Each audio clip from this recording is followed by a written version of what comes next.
You are watching the Fayetteville Government Channel. Up next, full coverage of the latest City of Fayetteville ward meeting. Ward meetings are held at various times by City Council members to interact with and receive feedback from the residents of their ward. We might spend a couple of minutes at the beginning talking about that if you want to. I'm Rhonda Adams. I'm your alderman from Ward 4, and I'm in position 1. My name's Alan Long. I'm alderman from Ward 4 and position 2. We have a special guest with us tonight who's going to talk a little bit. This is Nicole Civita. Nicole is a visiting professor at the School of Law, having earned her LLM in agricultural food and an LLM in ag and food law. Yes. And Nicole spent some time and effort working on the urban ag ordinance and had some insight into that. And so we thought it would be good to have her answer some questions and talk. She's not a city planner. She's not in the planning division or the or on the staff or paid by the city, but she's been very involved in feeding Fayetteville and food issues and food insecurity issues, and that's her lifelong study. So we thought it would be nice to have her share a little bit about the advantages of the urban ag ordinance in light of food and that sort of thing. So, do you have other things you want to?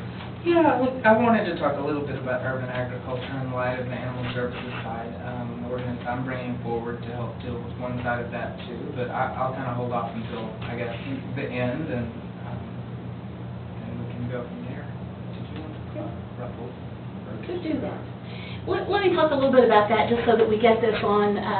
People can watch the Transportation Committee meeting on video online as well, but we talked a little bit tonight about the cost of building the Ruthel extension south. So we're talking about not the part that goes north that we're all excited about too, but the part that goes south and the cost of that and the difference in the cost in building it out in its full plan, which was 4 lanes, or backing off and building only 2 lanes, saving about $1.7 million that we could then use for other transportation issues in Fayetteville. And there are some people, I don't think any of our citizens tonight were supporting that, but there are definitely people who think that we could take that $1.7 million, put it in other places. Somebody mentioned $500,000 in trees in another ward. I'm sure other aldermen from other wards have some ideas of what they would use that money for. I spoke up strongly for doing what we planned, going ahead and building out the 4 lanes.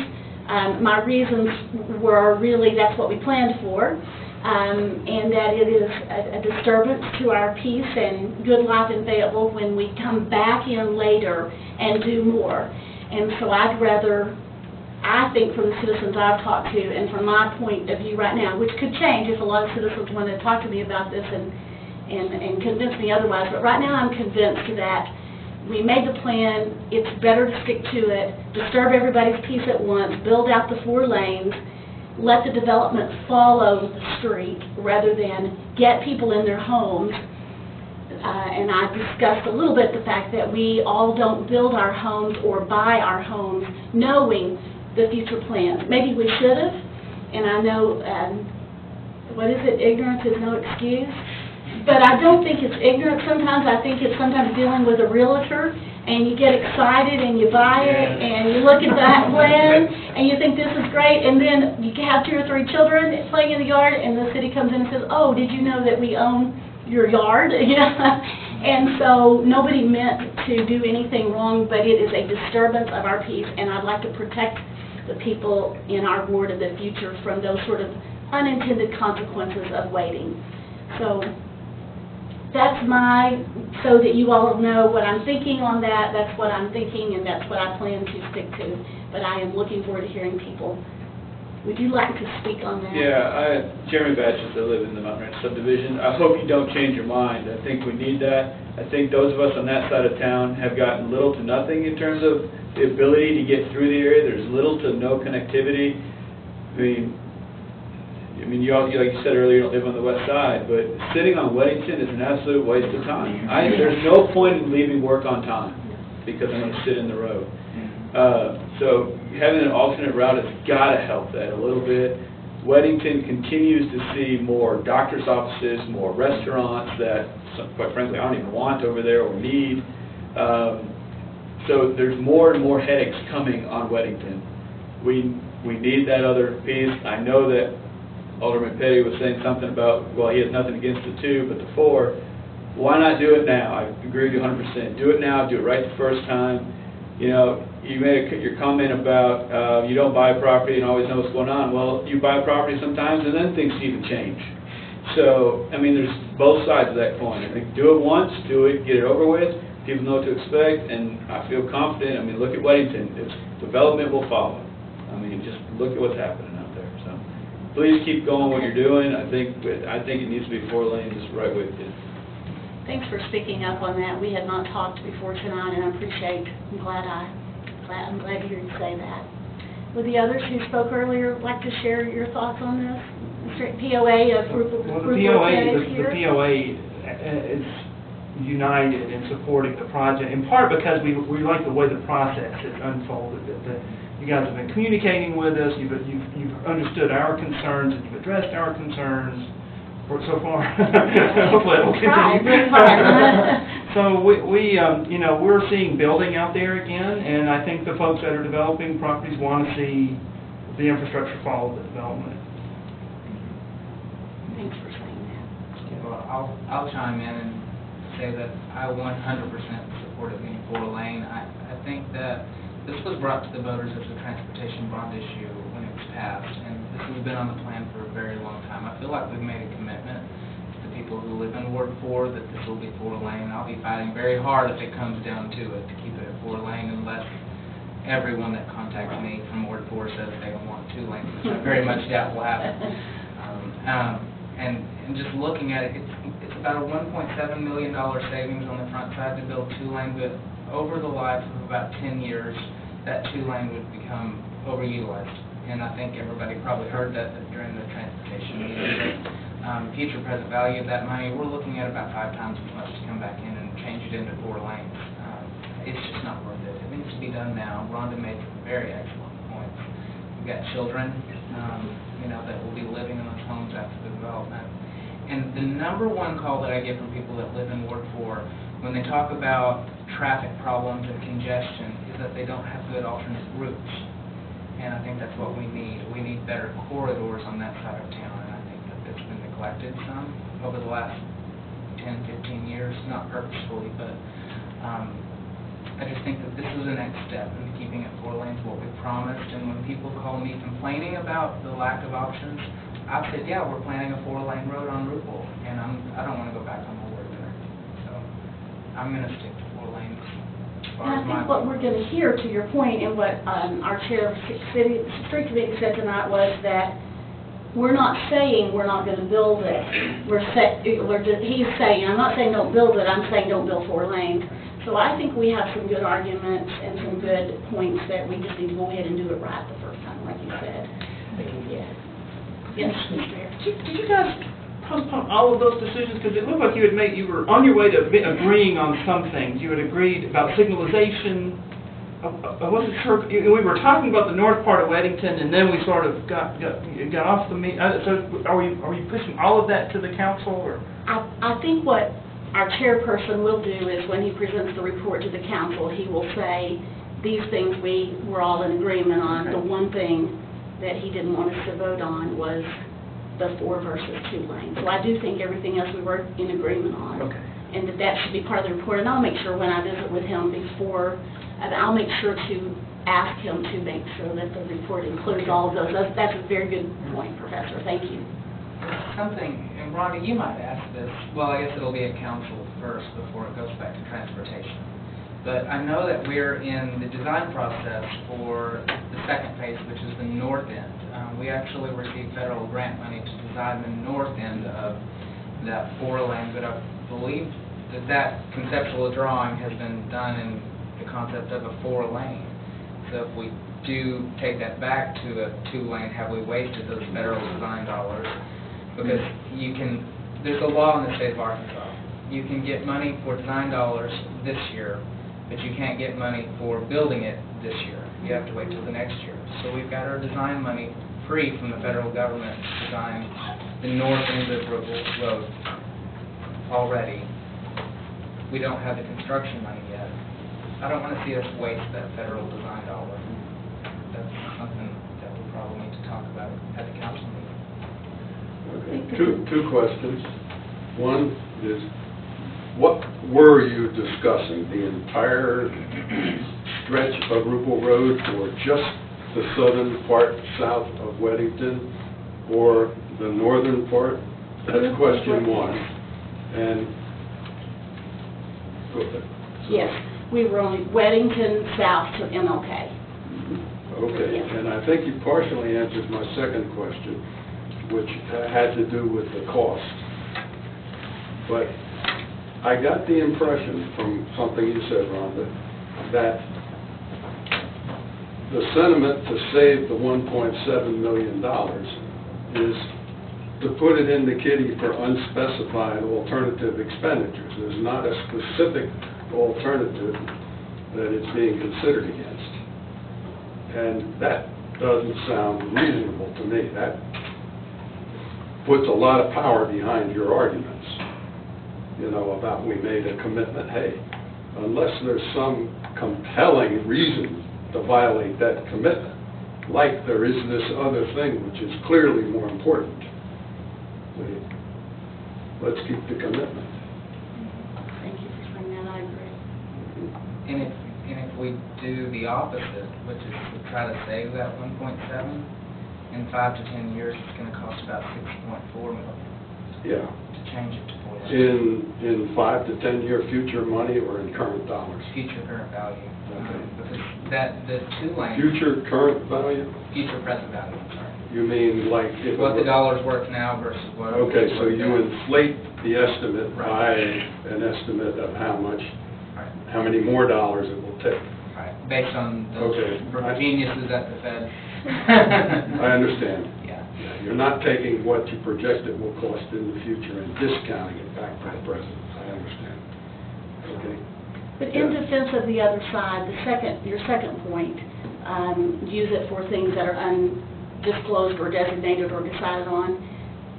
As a member of the street committee, we spend a lot of time looking at projects that are ideas that, so we have a list of projects and we prioritize those and we make recommendations, decisions that we present to the council. And so there are some things on lists that maybe didn't get brought up to the top. And so there are some things I think that at least one or more aldermen have in mind that they'd like to see that money spent on that are on some lists that have been vetted before.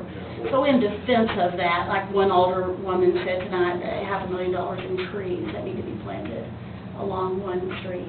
As much as I like trees, And that's what I said. I like am trees a lot too, but. a little bit reluctant to take money that has already been decided to go into infrastructure and put it into To trees. the trees on the streets. I mean, that's a I've total said that, shift yes, in what we're yes, spending money yes. on. Yeah. So it's really good that you all were here, and thank you all. Thank you very much for coming and representing your PA and representing your beautiful homes, and we'll work on, we'll get this done. I want to keep that money in Ward 4. That's Ward 4 needs it. exactly right. Because that's inevitable, that's going to grow out there. I mean, It's inevitable. It's beautiful. I You don't love have, it. besides the 540, you don't have a north-south corridor at And all. it's the And largest. that's been something we've talked about for years and years, something north-south on each side, on the west side of town. Now, I can plan my trip to Harps, or to my nails, or to El Paso to get Mexican food. You can't plan getting home to your family, you know, you're gonna get off work at a certain time, and so I would be, yes. And it's a matter We of- need to help you. Matter of time, I assume, before the homes go in on Salem, so there's Good point. more folks going out there. And I'd just like to point out, again, we moved from a large urban area about a year and a half ago. And the fact that they knew this was coming and didn't do it before the influx, what an imposition that was. To do these things after everyone is there, it was almost criminal. Because you think you have a bad commute now, it was worse with all of that. So Trucks and anything, yes. oh yeah, anything in detours and all of that, anything that we can just plan and do now, it's just going to make the lives easier for everyone. You know, we Very can good. liken it to when Mount Comfort Road was torn up to change from 2-lane to 4-lane. That lasted a very long time, and I actually lived there for part of that, actually in Salem Village. and it was a nightmare. It was an absolute nightmare trying to get to work every day. It goes on forever. Yeah. Forever. What's going to take them, I would just say 6 months. You're doubling, at least doubling, maybe tripling the time because you're dealing with people and relocation of all of that. Whereas right now, if I get it put in, and it's just so much easier. That is, that is a point that I hadn't thought of. And Alan, if you didn't think of it, please make note of it. In addition to the additional cost, there is the additional pain in the neck, not just simply from coming back, but from taking a lot longer when you come back because you're retrofitting. And I have to give credit to Rhonda for mentioning that in the meeting, because that's what made me think back to when I lived out there and think how awful it was. Yeah. I mean, it made me, if the first few days I was 30 minutes late to work every day, and then I just decided, well, I better either find another route or just leave an hour earlier. Or not another one. And that takes time away from people's families, and they don't have much of that as it is. So. Well, I'd like to thank both of you for sticking up for us, because it's just, well, I know you live out there as well, but thank you, because this is just it's an important thing for development, and like I said, we have this own little cause where we have to go in and out of Farmington just to get to, from. We're going to fix that too. Yeah. We appreciate that. We're going to improve. But, very good. But thank you for sticking up for it, because it's just, us poor folks over on that side, we appreciate your help with this, because I said this morning I left my home, had to go into Farmington to Broyles to go up to Planet Fitness this morning. I have to go all the way around just to get there, What an awful way to have to try to get around, circumnavigate basically Fayetteville to get where you want to go. All I can say is thank God I'm retired. That's the only good news, so I don't have to fight the traffic even, but still, there's too many people that have to fight You the work at traffic. the university like he does. Yes, exactly. Okay, well, good. Well, that's really good input. Thank you, citizens. It sure does make life easier when everybody in the room is on the same page. That doesn't happen very often. I want to say thank you to Rhonda for sticking up for us on the street committee so well. She's done, that's the second time in the last 2 months that you fought really hard on a couple of issues. Come in ready for that. You did. You had your armor on, Rhonda. I was ready. So now you're going to take on you're going to support the Animal Act, but you're going to talk talk a little bit about it. Well, at the last Ward 4 meeting, I talked a little bit about some of the unintended consequences that urban agriculture could have on our animal ordinances. So what I did was, because it's too late for staff to draft changes to Chapter 92 on animals, I ended up walking it onto the agenda to keep its changes to animals on the same path of the urban agriculture, something I don't like to do. I don't like to walk anything onto the agenda ever, but I felt like it was important. Because people are now going to have goats in our city, and they'll have chickens in our city, and if this passes, I'm just assuming, for the sake of argument, that it will. So goats, chickens, bees, we're not going to pick up bees, by the way.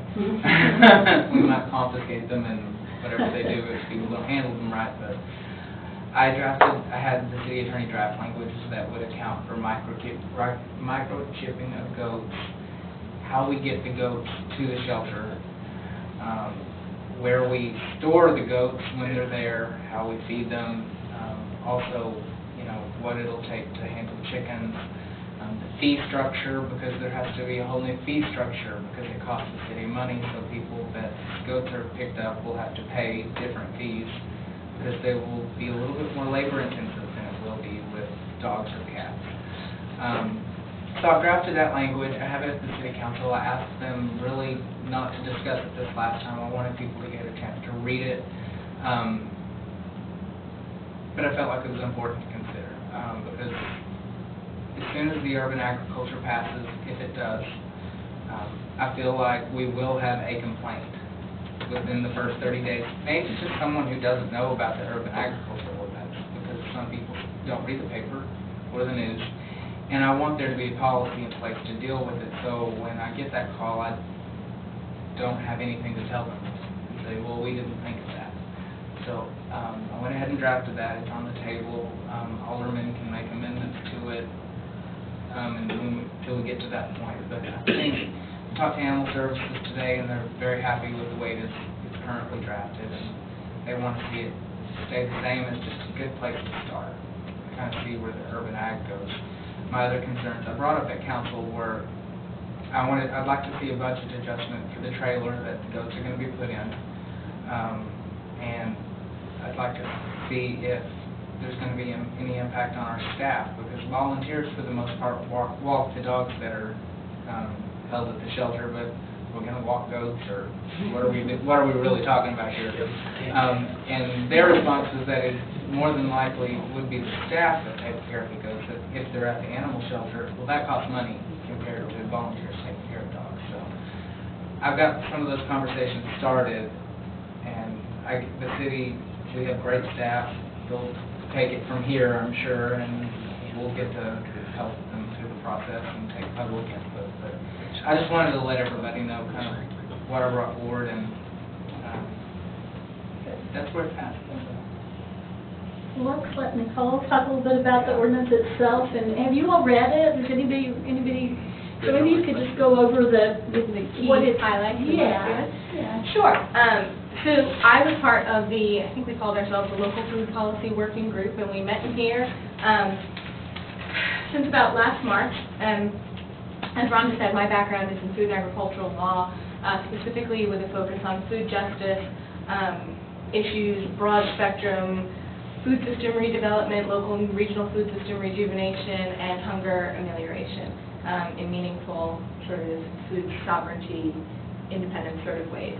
And urban agriculture, just across the country, is gaining such a firestorm of enthusiasm and energy, and has become, in many ways, an engine for community economic development, for community cohesion, for community and urban revitalization, offering like a whole host of social goods. And I was really excited to see that Fayetteville was moving towards finding a variety of ways to incorporate urban agriculture into the city's planning.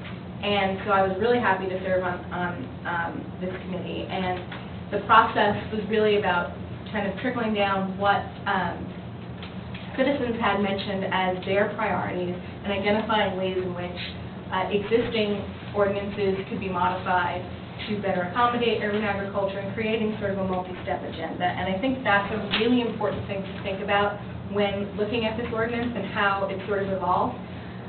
Fayetteville's already had some urban agriculture in its local ordinances in terms of the fowl ordinance, and that's been a really great first step to sort of walk the city into this territory. And I think each time we take a step forward, there's going to be a variety of adjustments based on how the citizens react, how much they embrace the types of urban agricultural activities and practices that we're creating allowances for, and then what consequences those have. And so I actually think the idea of addressing the animal control side of things is really important, and we had a couple people from Animal Services, I think, participate in just one meeting somewhere at the midway point of the process, working on the proposed ordinance. And I think I would have liked to see them, in fact, be more involved, because those concerns, I think, didn't rise to the surface as much as maybe they should have from a practical standpoint. And just to kind of go over what the ordinance itself does, it addresses a couple things. This is sort of, if we picture it as kind of a first step into, or second step, building on the fowl ordinance, into creating a more urban agriculturally friendly environment, but doing so in a way that balances the interests of people who want to cultivate within the city with the interests of everyone else who just want peaceful, quiet enjoyment of their property. We're really looking at scale-appropriate regulations. So creating opportunities for small entrepreneurial activity around urban agriculture, and that could be as simple as, I put in too many tomato plants and I got a bumper crop this year and I don't know what to do with them, but I'm going to put a sign on my front lawn and I'd like to sell these. Well, what are the regulations around that? How do we make sure that my decision to sell my excess garden produce is not impairing my neighbor's ability to come and go, but creating an opportunity for me to do that so that maybe I can defray the costs of cultivation and reinvest in my garden and feed my family, more and fresher produce in the next year. So looking at that, and then looking at opportunities for livestock. Those were our two priorities in the short term. In terms of on-site sales, we came up with a couple of ways to allow a variety of home-based businesses. One is sort of the most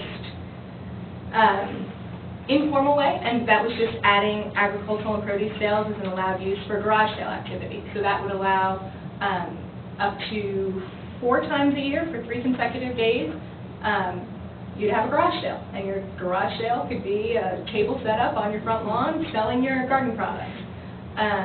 Not really a big change or imposition, just instead of your used clothes and old CDs, it's tomatoes and corn. And the second way of going about it was to create a new use unit, and that would include the sale of home-produced agricultural products as an allowable home occupation. It would be a conditional use in all residential zoning districts, so you'd have to actually apply and go through that process. And I think, this was a recent, there's also an amendment to allow those sales to take place in accessory structures and to regulate the signage and things like that. So as we've moved through the process, some of that has been built out even more to make sure that there's clarity around that, which I think helps everybody involved, both the people who want to engage in this kind of business and then the other people who want to make sure that it's happening in a controlled sort of way.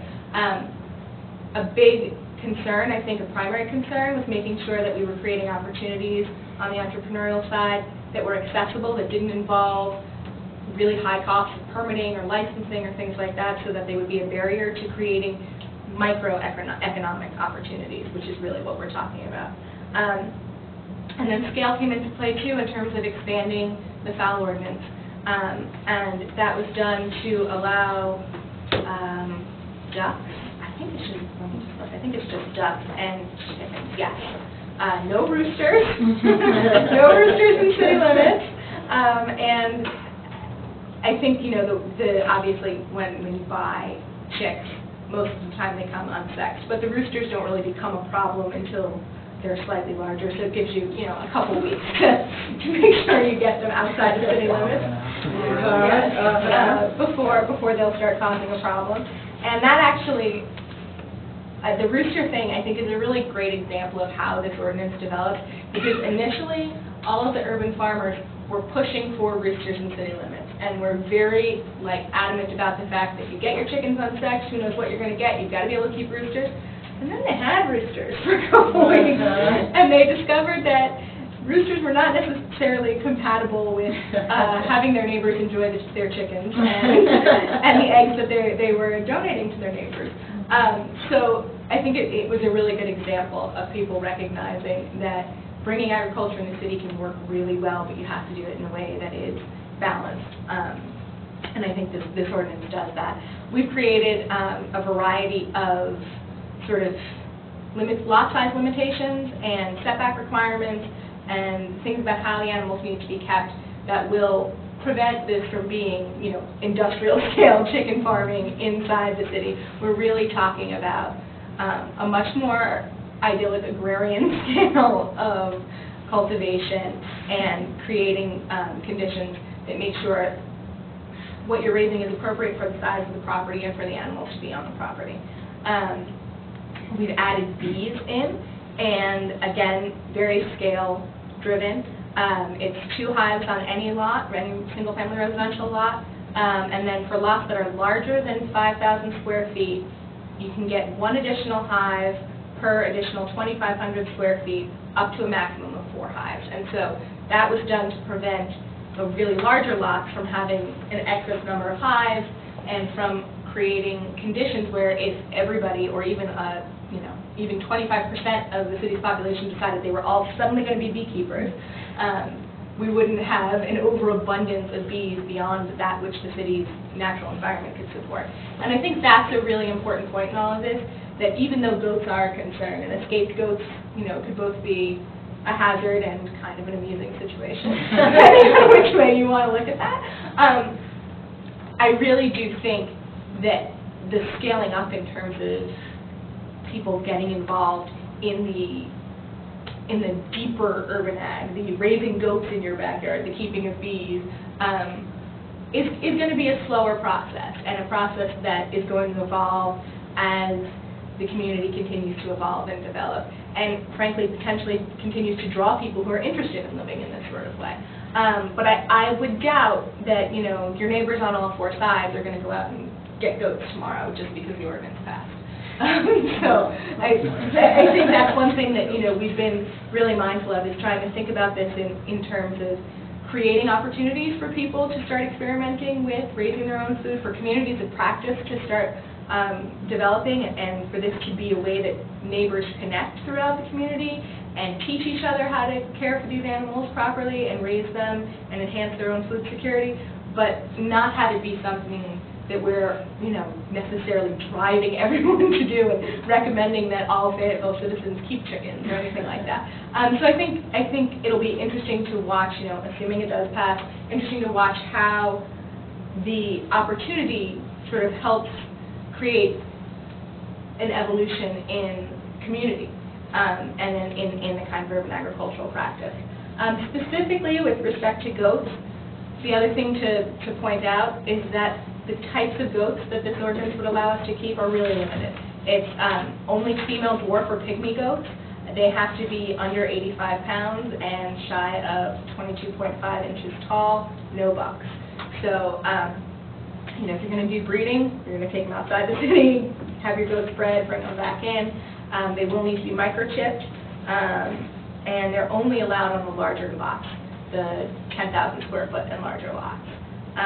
Again, with setback requirements and shelter requirements and all things like that. The other thing I should mention about the process is that Christina Jones did an amazing job of inventorying urban agriculture ordinances and policies for comparable cities, college towns, similarly sized cities throughout the country. And I have her research file, and I use it in my urban agriculture class. I mean, it was that thorough and that good. And she really went and looked at how everybody handled it, which cities were, you know, creating restrictions, which ones were taking a much more open approach, and then looking at their outcomes. And so I feel really comfortable with where we landed for a city of this size, with this kind of makeup. And I think that we've done a really good job of striking a balance. There are cities with urban ag ordinances that allow a whole lot more agriculture to come into the city. And I'm not necessarily sure, and there haven't been, you know, deep studies on this, but I'm not necessarily sure that their really expansive ordinances have gotten them a lot more in terms of food security or food literacy or any of the other goals we might be trying to drive. You know, I don't know that it makes a big difference if you can only have 2 goats or if you can have as many goats as you want.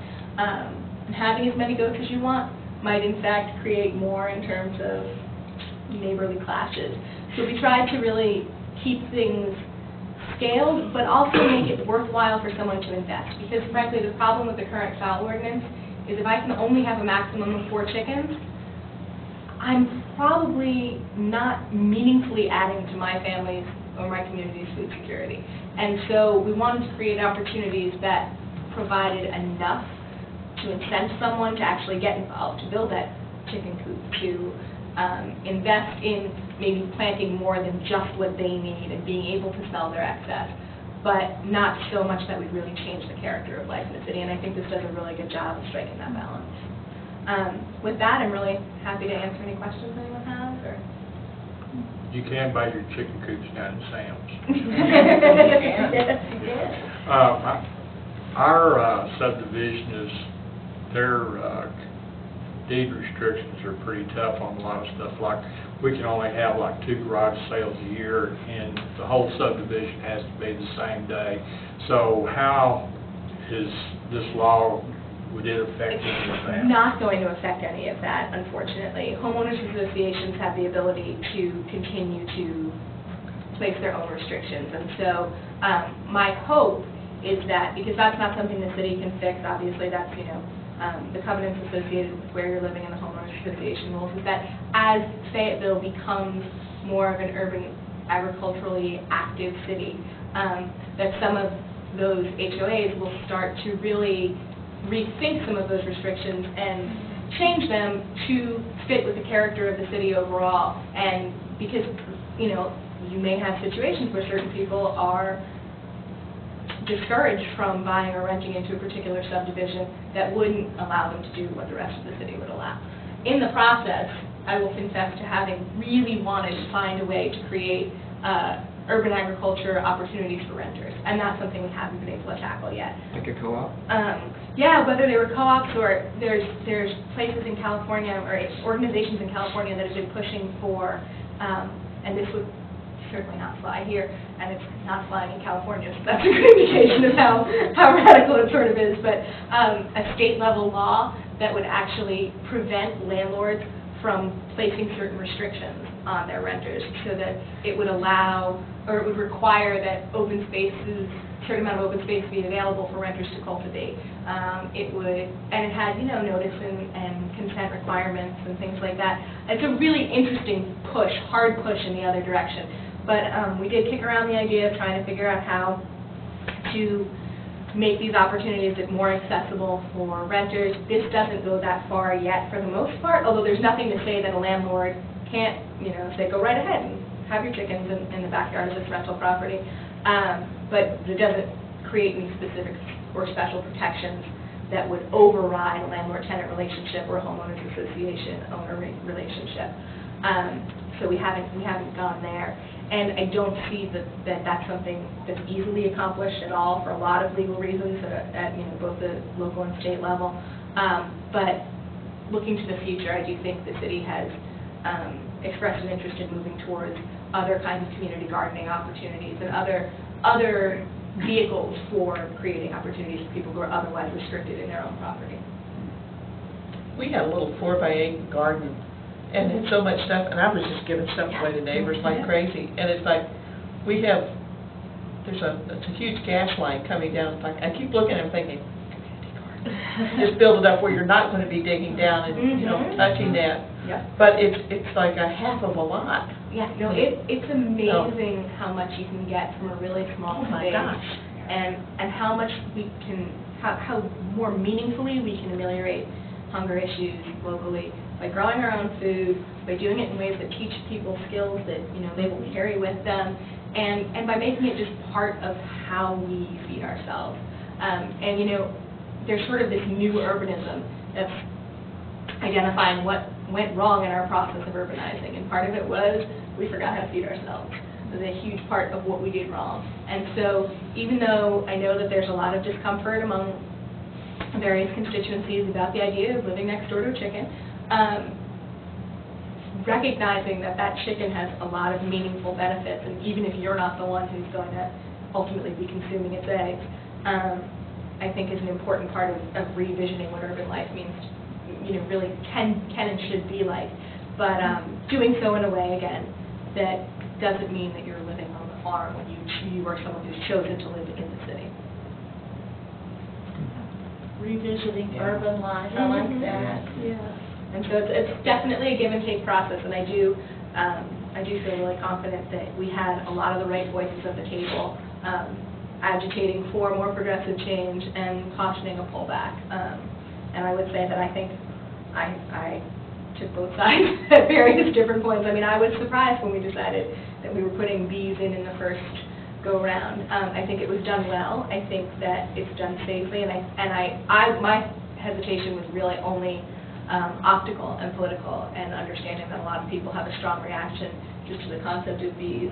But the really nice thing about bees is that the state regulates the bees and has a very complete and thorough system of rules for beekeeping. And so you have to, the ordinance requires you to be in complete compliance, obviously, with the state law, and so it didn't require us to really reinvent the wheel on that. And it can be done well, and frankly, the bees are the things that have the greatest benefit for everyone outside of just the people who are raising them. So even though there's a little more resistance, they won me over by saying that we could hopefully push back against that resistance by explaining the benefits to the community and our environment as a whole. I have a question, because I feel like I'm being educated as we go along. It's been a long process. It's started a little over a year ago, I guess, with the resolution to look into urban agriculture. On the chart, I think you have a copy of the chart there with these. What was the smallest lot size on that chart? I can't remember off the top of my Says head. for lots larger than 500 square feet, one additional hive is permitted for each 2,500 square feet. So I think they're allowed on single-family residential and educational properties regardless of size. However, we amended it recently such that they can't be closer than 20 feet to a property line if fenced or 100 feet if it's unfenced. And I think the latest version showed it that properties with 400 square feet, and then the next one up is 10,500 square feet. It's a minimum 8,000. I'm just trying to make sure the chart was updated, but I think it was. Has a proposed maximum of 3. Ken 9 has a proposed max of 4. Yeah, everything else is a proposed max of 4, so you can see them right away. Yeah. On the lots for goats, we put on the smallest lot of 8,000. I'm just going to say 8 and 10 because it's the same increments. People can have no goats if they have 8,000 some odd square feet yards, but they can have 3 if they have 10,000 something square feet. My idea, and it came from citizen input, was to have no bees on the smaller lot, just like goats, to match that so we can have more uniformity in the code. Uniformity is something I generally try to legislate toward because I think it's easier to define. And that's one of the things I've had the largest pushback when I've just started those conversations, is that people don't like the concept of there possibly being children next to them. What if they're allergic? And what if their children get a little too close to, what if? And I'm not saying that I'm voting either way or offering an amendment either way, but it's one of the things I've heard a lot about. So I think I would like to see those two sections on goats and bees to be the same. Well, as far as square footage. I don't know if I've made my decision, but I was hoping. Did you not just read that there were some restrictions about this far from the property line if you have a fence, this far from the property line if you do not have a fence? Hey, that sets a minimum square footage. It does, and that puts it to the square It footage computes to a requirement. minimum square footage. And I actually used to be It would lot be- less, It would and I asked increase Peter. without a fence. Yeah, and I asked Peter to Under- make it a larger distance Yeah. from the property. And I do think that makes sense. I think that, the concerns about kids are a good and valid concern. I cannot get the neighbor kids not to run, not only through my yard, but through my driveway when my van is parked there, and I'm constantly afraid that I'm going to hit them pulling in through the door. And no matter how many times I talk to them. So, yes, I do think they're valid concerns. I think part of what the reasoning for the different standards were really had to do with animal welfare and well-being. And it was that, not that goats were going to be real problematic on an 8,000 square foot lot, but that the goats themselves would be a lot happier with the additional space. And the bees don't really require that space, and frankly, bees and lot size, the number of hives and lot size doesn't fit as well as it does with chickens and goats, because the bees they're leaving. The bees aren't staying on the lot, and that's what's scary. That's the thing that's scary, but that's also the thing that I think makes a difference, because for most of the day, the bees aren't on the lot. And a well-managed hive, and here's again where the whole concept of communities of practice comes into play. A well-managed hive by people who know what they're doing, those bees are not going to get aggressive, they're not going to be a problem, and they're frankly not going to be much of a presence in the community. It's an issue that requires a good bit of education, and as I've looked into it, I've grown a lot more comfortable with it, just because it's much more, I think, of an optics of a fear-based concern than an actual concern. There does seem to be, and in the process, I know Peter and Christina met extensively with a group of local beekeepers and talked to them about what they wanted and what their needs and concerns were. There's a real issue, I think, and the reason we went up to 4 hives is there's a real issue in terms of investment and time and return on that. And if you don't have sort of a critical mass of bees on your property, it's not really worth investing in the equipment, investing in the time, cultivating that habit and that hobby. I have such a hard time personally with anything spatial and envisioning the real difference between an 8,000 square foot lot and a 10,900 square foot lot. So it's just hard for me to conceptualize what the real difference is, including the setbacks, and it's hard for me to speak about that. But I do think the reason that this wasn't lockstep wasn't just to be sloppy, it was much more about the animals themselves and tailoring. Question about that particular point, setbacks. When you talk about a lot size on this ordinance, are you talking about the lot size inside? No, I believe it's the lot size on the plot, and then you need to also meet the setbacks.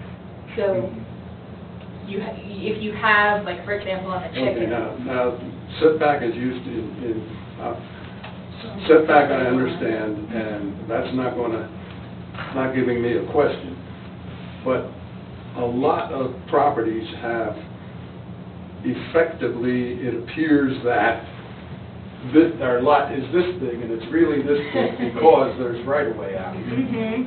So when you're talking about lot size, you're not including the right-of-way. I believe that that's the case, but we'd have to run that one up to Peter and double check, because he was much more involved in crafting the Well, specific values. that's a point that I don't need to have it clarified for me, but I think the ordinance needs to be clear on it. And Well, I actually asked the question. Did you? Yeah, I did for bees, because I know that I keep saying this, that it's something that I know I'm going to get a lot of calls on, so I wanted to know. And the measurement's actually taken from the property line to where they're going to be. Okay. Does that answer? That answers my question about bees specifically. Right. Yeah. And it doesn't go from the setback to where they can be. It goes from the property line. Yeah, from the property line, but it does not go out to the street. No. When you have a 25-foot right-of-way. No. Yes, I'm sorry, I was misunderstanding your Yeah. question. It goes from the property line. Yeah, okay. And a question about bees, a thought about bees. They're different from the other creatures that you've described because they wander the entire community. And that being the case, there is reason to think about the overall population of bees in the community, where with goats, the restriction is lot by lot, and that controls the population that's wandering, because they wander within the confines of their own property if they're taken care of. The bees, if everybody in town decided to take advantage of being allowed to have bees, Oh, goodness. Think of how beautiful the flowers would be. we would have billions and billions of bees. I can't afford that many EpiPens. This was very much a topic of discussion. Okay, so this is something that you guys have It may have considered. been one that I brought up, in fact. And we talked a lot about, and then I'm trying to remember, sitting in that chair, go back in time, and to think of everything that was said. But my recollection was that this was really vetted, and that there were some concerns about the carrying capacity of the community as a whole for bees. I do know that I recall someone talking about estimates based on other cities and whatnot of how many people could be reasonably expected to adopt and to step up and take the maximum number of hives. And once we looked at that, it seemed like it was really not going to be an issue in terms of swarming our communities with bees. And to create specific restrictions didn't seem to make sense at this level, also because you have to register with the state apiary division, whatever it's called. And I believe that they have regulations for how many hives can be located within a certain range.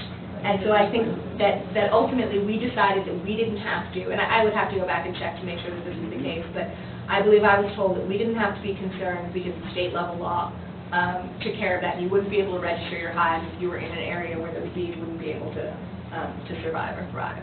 And so that was one of the issues I think that wound up being tabled because we didn't have to get into it. And frankly, if we did, we'd be causing overlapping authority and potentially conflict with state law, which obviously needs to be avoided.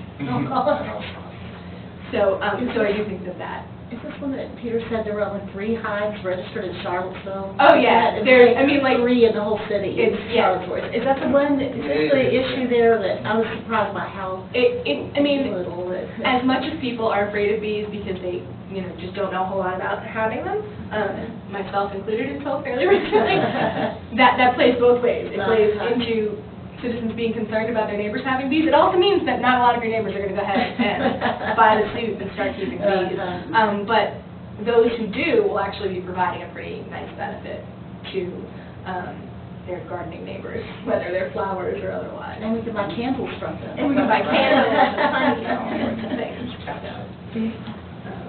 So this is probably the one area where I have the most concern because of the optic situation, but where I think that people will probably have very little practical problems because I don't imagine a whole lot of people keeping a whole lot of bees on tiny closed properties. Tell me something else about the ordinance, and this may be a question of basic law.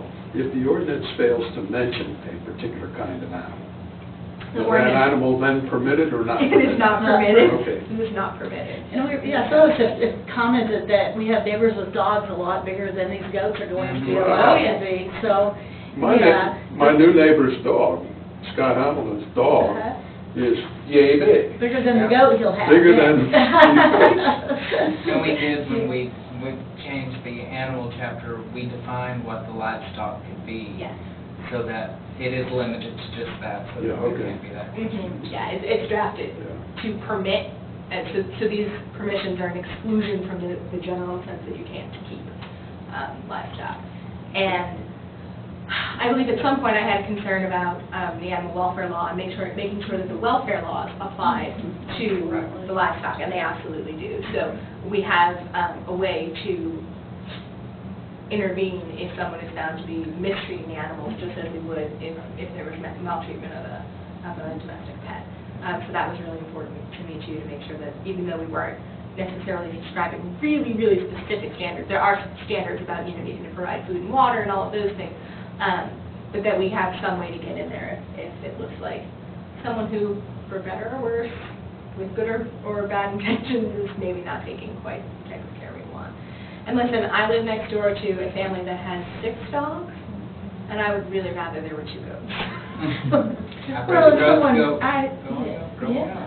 Well, some citizens were saying it's easy to take on dogs and cats.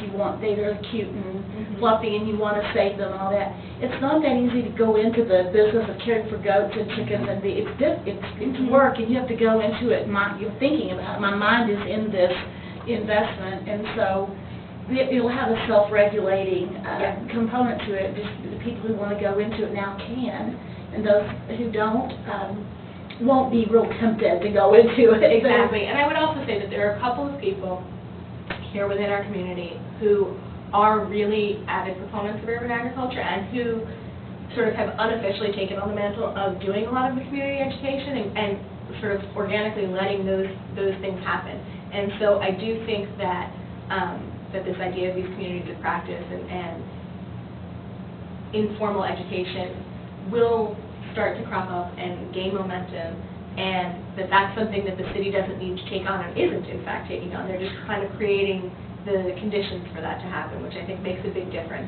And if we were doing this in a vacuum without the local enthusiasm for it, and even if that enthusiasm is coming in, from a small segment of the community, it's there. And I think those people who really want this want it to succeed and are of a mind to make sure that the other people who are engaging in it have the support that they need, know what they're doing, so that this can be something that evolves and continues to grow, and that we continue to find really innovative ways to incorporate food production within our city limits, as opposed to just like, oh, it would be cool for Fayetteville's image if we did this, and nobody here's really bought it. There's a good core group of people, great group, and I think that that's going to make a real big difference to the success of just the PR campaign for it, and the learning, the relearning, the reweaving of those skills into the fabric of how we live our urban lives.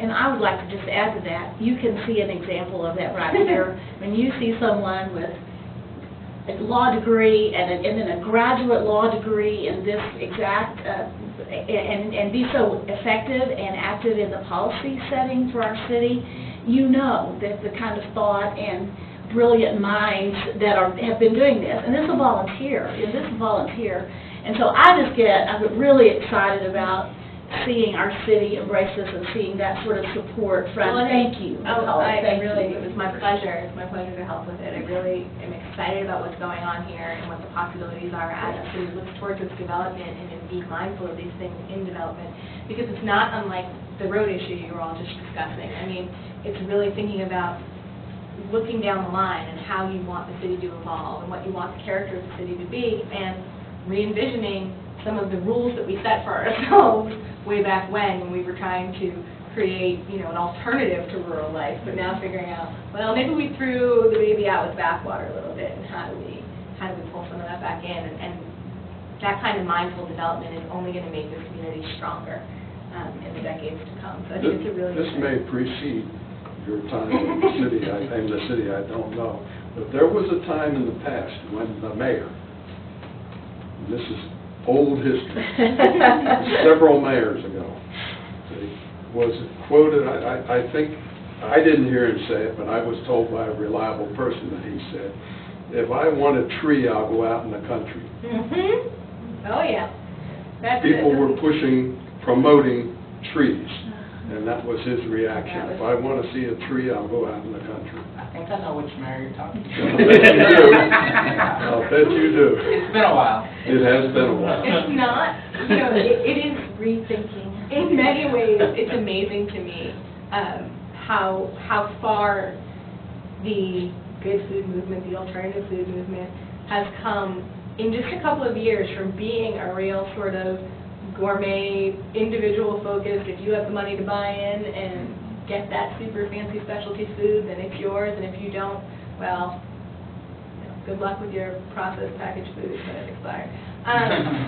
It has really started to move away from that and move to much more systems-based, sophisticated thinking about how we reconnect to our food and how we make those opportunities available for all sorts of people, regardless of resources. And this is one step on that path. I do think that there's more work to be done because, like I mentioned before, not everyone's going to have access to this. Not everyone's going to have the resources to buy the chickens even if they want to.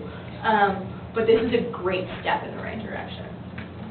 So I have a question, just real quick around that. So in light of like the utopian type of, environment that I guess you kind of would point to, would there be any kind of incentive in the form of like a tax or other type of relaxed,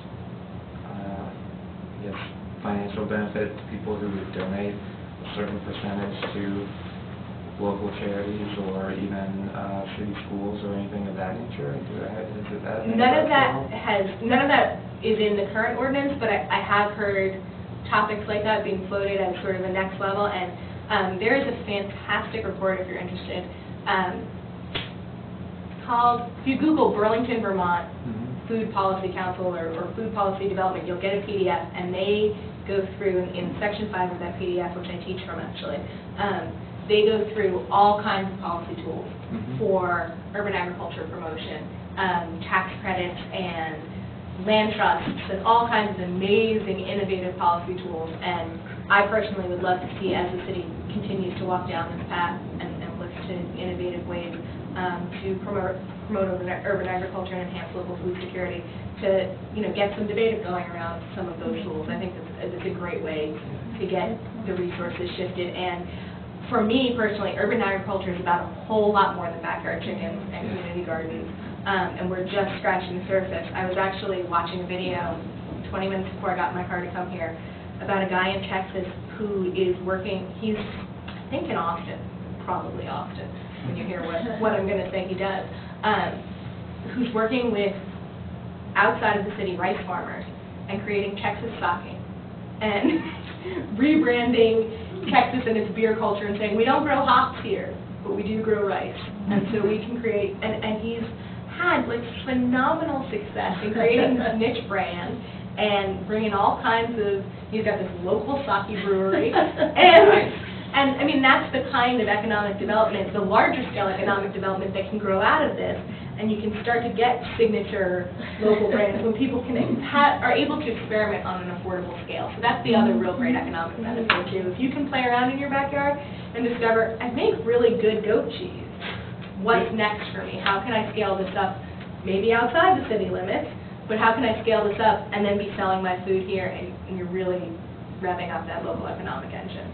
And we'll have to regulate the Japan tour bus full of the Japanese tourists who want to talk it, yeah. Exactly. Well, when you hear your little grandson, like I did last time, my little 3-year-old say, Nana, I grew this jalapeno. It was a jalapeno pepper, but he said jalapeno, and he wanted me to eat it, and I was laughing. I don't want to eat that. But it's so much fun to see little kids take on this love of growing. He had little pots of little, watering them every day. We have to, and you've got children, and I know that's part of your heart too, teaching our little ones to feed themselves. I mean, it makes a huge difference, and this summer, my older son was probably about 18 months old when we were harvesting cucumbers and had way too many, and he took it on himself after watching us, do it once or twice before, to put them in a basket at 18 months old and go bring them to our next door neighbor because we had too many cucumbers. And the fact that he grew them, he harvested them, and he gave them to our next door neighbor, all before he was 2 years old. I think it's pretty awesome, And so when you think about the lessons that can be taught and can be learned, without my having to do much of anything. I mean, he's playing in the backyard anyway, and so having a good time growing his tomatoes. I did not get to eat any cherry tomatoes all summer because Sullivan did that too. He picked them and ate them, playing in his sandbox. This kind of reminds me, it's kind of come full circle because I remember as a child, going to my great-grandmother's house, you pick the figs, you go to the chicken coop and get the chickens, and I would not be there when we were going to have fried chicken because of what would occur to the chickens, but going to the garden, and this was just great pleasure, and it's like, you thought nothing about it. That's just the way it was. Yeah. Yeah, and it's kind of cool. It's very cool to see you coming back, and my sister does a lot of this work in the New York area, and is just on the way here was telling you about some great things that she's involved in and really making this part of the formal New York City public school curriculum.